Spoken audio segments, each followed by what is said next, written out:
WBHRB staff nurse grade 2 এবং WBCHB প্রিপারেশনের 34 নম্বর পর্ব। আজকের ভিডিওতে আমরা অ্যানাটমির আরও কিছু ইনফরমেশন প্রোভাইড করার চেষ্টা করছি এবং এগুলি সিবিটির জন্য ইম্পর্টেন্ট রয়েছে। আজকের আমাদের প্রথম প্রশ্ন রয়েছে, স্ক্যাফোয়েড ইজ দ্য কার্পাল বোন মোস্ট প্রোন টু ফ্র্যাকচার।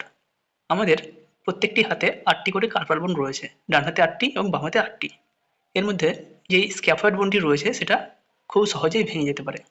এটা এখানে উল্লেখ রয়েছে যে it is most prone two fracture, এটা খুব সহজে ভেঙে যেতে পারে বা একটা চান্স রয়েছে। নেক্সট রয়েছে carpal tunnel syndrome. Carpal tunnel syndrome mainly কোন নার্ভের জন্য হয়ে থাকে বা কি? আমাদের যে কার্পাল টানেল রয়েছে এর মধ্যে দিয়ে আমাদের মিডিয়ান নার্ভটা এক্সটেন্ড করেছে এবং আমাদের থাম, ইন্ডেক্স ফিঙ্গার, মিডল ফিঙ্গার এবং রিং ফিঙ্গারের কিছুটা অংশকে নার্ভ সাপ্লাই প্রোভাইড করেছে। এই যে কার্পাল টানেল এর মধ্যে দিয়ে যখন আমাদের নার্ভটা যাচ্ছে, এখানে যদি দীর্ঘদিন কোনো কারণে এই মিডিয়ান নার্ভের উপর কম্প্রেশন ক্রিয়েট হয় বা প্রেসার ক্রিয়েট হয়, তো এই নার্ভটা ইনজুরি হওয়ার একটা চান্স থাকে এবং যে সমস্ত ফিঙ্গারগুলোকে নার্ভ সাপ্লাই দেওয়া হয়েছিল তার ফাংশন যে কোনো কারণে ক্ষতিগ্রস্ত হতে পারে।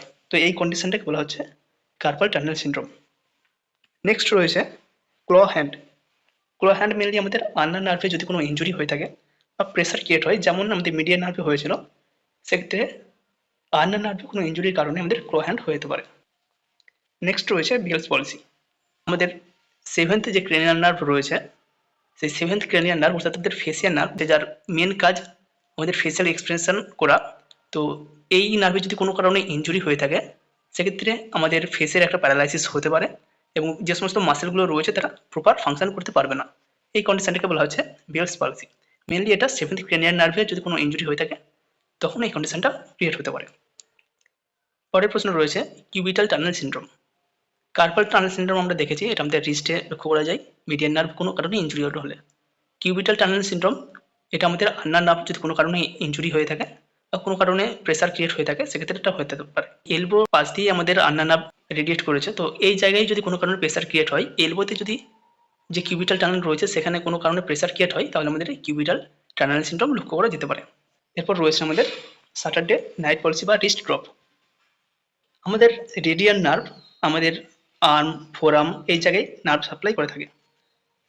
কোনো কারণে যদি আমরা এই রেডিয়াল নার্ভের ওপর প্রেসার ক্রিয়েট করি বা আমাদের ঘুমানোর অভ্যাসের জন্য যদি দীর্ঘক্ষণ একইভাবে প্রেসার ওই রেডিয়াল নার্ভের উপর পড়ে থাকে, তাহলে আমাদের রেডিয়াল নার্ভ কিছুটা পরিমাণ ইনজিওর্ড হয় বা অনেকটা কম্প্রেশন হওয়ার জন্য ঠিকঠাকভাবে ফাংশন করতে পারে না। এরপরে আমাদের রিস্ট ড্রপ হতে পারে। এই কন্ডিশনটাকে বলা হচ্ছে Saturday night policy. Saturday night policy আরও মেনলি এই নামটা দেওয়া হয়েছে, আমরা সবাই সানডে ছুটি হিসেবে ব্যবহার করে থাকি। বিভিন্ন মানুষজন যারা বিভিন্ন সার্ভিস করে থাকেন বা বিভিন্ন মানুষজন স্টুডেন্ট হোক বা যে কোনো ক্যান্ডিডেট হোক না কেন, তারা স্যাটারডে নাইটটাকে বেশিভাবে এনজয় করে বা এই সময় যেমন খুশিভাবে তারা একটু থাকার চেষ্টা করে। তো কোনো কারণে যদি আমরা কোনো পজিশন মেনটেন না করে ঘুমিয়ে পড়ি বা দীর্ঘক্ষণ একই পজিশনে যদি অনেকক্ষণ থাকে, এক্ষেত্রে আমাদের রেডিয়াল নার্ভ ইনজিওর হতে পারে। সেহেতু এই কন্ডিশনটাকে বলা হয় স্যাটারডে নাইট পলিসি। নেক্সট রয়েছে টার্সাল টানেল সিনড্রোম। কার্পাল বললাম আমাদের কার্পাল বোনের সাথে রিলেটেড, এবং টার্সাল টানেল সিনড্রোম আমাদের যে জায়গায় টার্সাল বোন রয়েছে ঠিক সেই জায়গার কোনো একটি কন্ডিশনের জন্য হয়ে থাকে। এবার কোন কন্ডিশন হয়ে থাকে? আমাদের পোস্টেরিয়র টিবিয়াল নার্ভ, যেটা আমাদের টার্সাল বোনের কাছ দিয়ে একদম অ্যাঙ্কেলের ওই জায়গাতে প্রেজেন্ট রয়েছে, তো ওই জায়গায় যদি কোনো প্রেসার ক্রিয়েট হয় ওই পোস্টেরিয়র টিবিয়াল নার্ভের উপর, তখন আমাদের টার্সাল টানেল সিনড্রোম লক্ষ্য করা যায়। নেক্সট রয়েছে কুলিস ফ্র্যাকচার। কুলিস ফ্র্যাকচার কখন বলা হয়? It is the fracture of the distal end of the radius. আমাদের রেডিয়াস এবং আনা দুটো নার্ভ রয়েছে, তো এই রেডিয়াস নার্ভের ডিস্টাল পার্টে যেটা রয়েছে অর্থাৎ আমাদের যেটা রিস্টের দিকে জয়েন্ট রয়েছে, ওই জায়গায় আমাদের রেডিয়াস নার্ভে যদি কোনো ফ্র্যাকচার হয়ে থাকে তখন সেটাকে বলা হচ্ছে কুলিস ফ্র্যাকচার। নেক্সট রয়েছে foot drop. Foot drop occurs due to injury to the anterior tibial nerve. Anterior tibial নার্ভে যদি কোনো ইনজুরি হয়ে থাকে সেক্ষেত্রে ফুট ড্রপ হয়ে থাকে। তাহলে আমরা অ্যান্টেরিয়র টিবিয়াল নার্ভ এবং পোস্টেরিয়র টিবিয়াল নার্ভ দুটোরই ইনজুরির একটা রেজাল্ট পেলাম। অ্যান্টেরিয়র টিবিয়াল নার্ভ ইনজিওর হওয়ার জন্য ফুট ড্রপ হতে পারে এবং পোস্টেরিয়র টিবিয়াল নার্ভ হওয়ার জন্য টার্সাল টানেল সিনড্রোম হতে পারে। নেক্সট রয়েছে সার্টোরি সেল। সার্টোরি সেল এর মেন কাজ স্পার্মাটোজোন প্রডিউস করা। আমাদের ক্ষেত্রে যে স্পার্ম প্রডিউসড হয় সেই স্পার্ম প্রোডাকশন হয়ে থাকে এই সার্টোরি সেলের মাধ্যমে, যেটা আমাদের সেমিনিফেরাস যে টিউবিল রয়েছে টেস্টিসের মধ্যে, সেই সেমিনিফেরাস টিউবিলের চারিদিকে এই সার্টোরি সেল রয়েছে এবং এই সার্টোরি সেল স্পার্ম প্রোডাকশন করে থাকে। নেক্সট রয়েছে কাভার সেল। কাভার সেল কি, এটি কোথায় লক্ষ্য করা যায়? কাভার সেল এক ধরনের ফ্যাগোসাইটিক এবং এক ধরনের ম্যাক্রোফেজিক সেল, যেটা আমাদের ইমিউন সিস্টেমে সাহায্য করে, এবং এই কাভার সেল লক্ষ্য করা যায় লিভারে। নেক্সট রয়েছে গবলেট সেল। গবলেট সেল কি? This are mature mucous cell that found in respiratory tract and intestine. আমাদের যে রেসপিরেটরি ট্র্যাক্ট এবং ইন্টেস্টাইন রয়েছে, এখানে এই গবলেট সেল লক্ষ্য করা যায়, এবং এগুলো রেগুলারলি মিউকাস সিক্রেট করে। এর ফলে আমাদের ট্রাকিয়া বা আমাদের রেসপিরেটরি ট্র্যাক্ট যেটি রয়েছে সেটা ড্রাই হয়ে থাকে না, কোনো ইরিটেশন হয় না, এবং আমাদের ইন্টেস্টাইনে যে সমস্ত বাউল মুভমেন্ট হয় সেটা ঠিকঠাকভাবে হতে পারে। নেক্সট রয়েছে সি সেল বা প্যারাফলিকুলার সেল। প্যারাফলিকুলার সেল আমাদের যে থাইরয়েড গ্ল্যান্ড রয়েছে সেখানে লক্ষ্য করা যায়, এবং এই প্যারাফলিকুলার সেল বা সি সেল ক্যালসিটোনিন সিক্রেশনে সাহায্য করে। আমাদের যে T3 এবং T4 হরমোন সিক্রেট হয় সেগুলো সিক্রেট হয় ফলিকুলার সেল থেকে, এবং ক্যালসিটোনিন সিক্রেট হয় প্যারাফলিকুলার সেল বা সি সেল থেকে। নেক্সট রয়েছে সেল অফ লেডিগ। এটা মেনলি মেল ক্যান্ডিডেটদের ক্ষেত্রে লক্ষ্য করা যায়।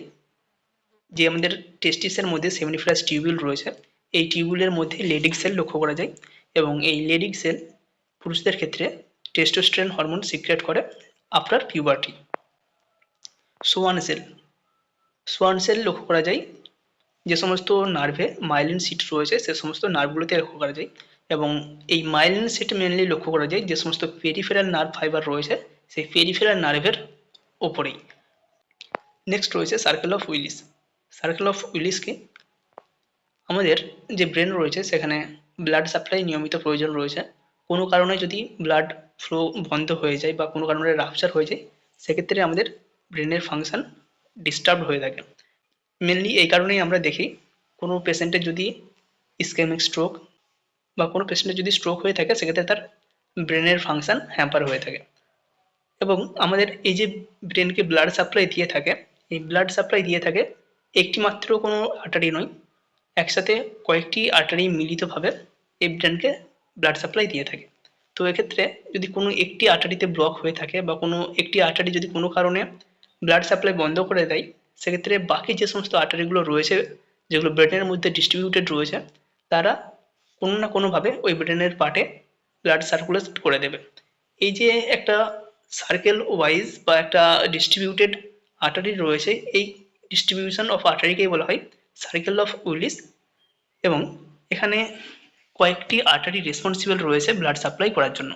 যেমন দুটো ইন্টারনাল ক্যারোটিড আর্টারি, দুটি অ্যান্টেরিয়র সেরিব্রাল আর্টারি, একটি অ্যান্টেরিয়র কমিউনিকেটিং আর্টারি, দুটি পোস্টেরিয়র সেরিব্রাল আর্টারি এবং দুটি পোস্টেরিয়র কমিউনিকেটিং আর্টারি এবং একটি বেসিলার আর্টারি। টোটাল 10টি আর্টারি রয়েছে যেগুলো আমাদের ব্রেনে ব্লাড সাপ্লাই করে থাকে। সেক্ষেত্রে কোনো একটি আর্টারি যদি ব্লক হয়ে যায়, বাকি যে সমস্ত আর্টারিগুলো রয়েছে তারা ঠিক কোনো না কোনোভাবে ব্রেনের ওই পার্টে ব্লাড সাপ্লাই করে দেবে। এই যে ডিস্ট্রিবিউশন, এটাকে বলা হয় সার্কেল অফ উইলিস। নেক্সট রয়েছে delta cell of the islet of Langerhans. আমাদের যে প্যাঙ্ক্রিয়াস রয়েছে সেই প্যাঙ্ক্রিয়াসে মেনলি 3টে সেল লক্ষ্য করা যায়: আলফা সেল, বিটা সেল এবং ডেল্টা সেল। প্রত্যেকটা সেল আলাদা আলাদাভাবে হরমোন সিক্রেট করে। আমরা জানি ইনসুলিন সিক্রেট হয় beta cell of the islet of the Langerhans. আমাদের যে আইলেট অফ দ্য ল্যাঙ্গারহ্যান রয়েছে তার বিটা সেল থেকে আমাদের সিক্রেট হয় ইনসুলিন হরমোন, এবং আলফা সেল থেকে সিক্রেট হয় গ্লুকাগন। ইনসুলিনের মেন কাজ আমাদের যে ব্লাড গ্লুকোজ থাকে সেটাকে গ্লাইকোজেন রূপে স্টোর করে রাখা, এবং আমাদের যে গ্লুকাগন রয়েছে হরমোন সেটা আমাদের ওই গ্লাইকোজেনকে গ্লুকোজে কনভার্ট করা। এছাড়াও আরও একটি সেল যেটা রয়েছে ডেল্টা সেল, এই ডেল্টা সেলের কাজ হচ্ছে সোমাটোস্ট্যাটিন হরমোন রিলিজ করা। এই সোমাটোস্ট্যাটিন হরমোনের মেন কাজ হচ্ছে আমাদের অন্যান্য কিছু হরমোনকে তার রিলিজকে সাপ্রেস করা। যেমন এটি গ্লুকাগন, ইনসুলিন এদের সিক্রেশনকে সাপ্রেস করে। এর সাথে সাথে growth hormone, thyroid releasing hormone, এই সমস্ত হরমোন এছাড়াও গ্যাস্ট্রিক জুস বা গ্যাস্ট্রিক অ্যাসিড এদের প্রোডাকশনটাকেও সাপ্রেস করে থাকে। এই যে হরমোন সোমাটোস্ট্যাটিন, এর মেন কাজ হচ্ছে আদার্স যে সমস্ত হরমোনগুলো রয়েছে শরীরের যখন প্রয়োজন পড়বে তখন এদের সিক্রেশনটাকে ডিক্রিজ করে দেওয়া। নেক্সট রয়েছে বেরি অ্যানোরিজম। জেনারেলি আমরা অ্যানোরিজম বলতে বুঝি ডাইরেকশন অফ দ্য আর্টারিস। যে সমস্ত আর্টারিগুলো রয়েছে আমাদের বডিতে, যে কোনো আর্টারি হোক না কেন, তা যদি কোনো লোকাল ডাইলেটেশন হয়, অর্থাৎ একটা স্মুথ পাইপ যেরকম বা একটা স্মুথ আর্টারি যেরকম হওয়া উচিত সেটা না হয়ে তার যদি কোনো লোকাল ডাইলেটেশন থাকে, সেই কন্ডিশনটাকে আমরা বলি অ্যানোরিজম। এছাড়াও আমাদের ব্রেনে যে সমস্ত ব্লাড সাপ্লাই হয়ে থাকে, যে সমস্ত আর্টারি আমাদের ব্লাড সাপ্লাই করে থাকে, 10টা যে আর্টারি রয়েছে সার্কেল অফ উইলিসের মাধ্যমে যে সমস্ত আর্টারি আমাদের ব্রেনে ব্লাড সাপ্লাই করে থাকে, এই আর্টারিতে যদি কোনো অ্যানিউরিজম হয়ে থাকে তখন সেই কন্ডিশনটাকে বলা হয় বেরি অ্যানিউরিজম। এবং এই যে অ্যানিউরিজমগুলো হয়ে থাকে সেটা আর্টারির যে কোনো প্রান্তে হোক বা আমাদের যে ব্রেনের আর্টারিগুলো রয়েছে সেখানে যদি কোনো অ্যানিউরিজম হয়ে থাকে সেটা হঠাৎ করে একটি মেডিকেল এমার্জেন্সি তৈরি করতে পারে এবং হেমারেজিক কন্ডিশন তৈরি করতে পারে। নেক্সট রয়েছে এক্সিয়াল স্কেলেটন। এক্সিয়াল স্কেলেটন আমাদের 80টি বোন নিয়ে গঠিত এবং আমাদের যে অ্যাপেন্ডিকুলার স্কেলেটন রয়েছে সেখানে টোটাল 126টি বোন রয়েছে। এক্সিয়াল স্কেলেটনে যে সমস্ত বোনগুলো রয়েছে আমাদের স্কাল বোন রয়েছে, তার মধ্যে 8টি ক্র্যানিয়াম বোন রয়েছে, 14টি ফেসিয়াল বোন রয়েছে এবং আমাদের কানে ম্যালিয়াস ইনকাস স্টিফিস 3টি করে 6টি বোন রয়েছে।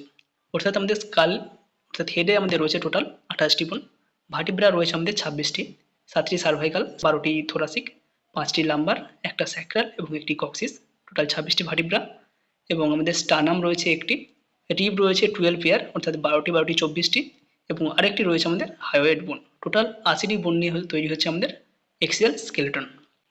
নেক্সট রয়েছে অ্যাপেন্ডিকুলার স্কেলেটন।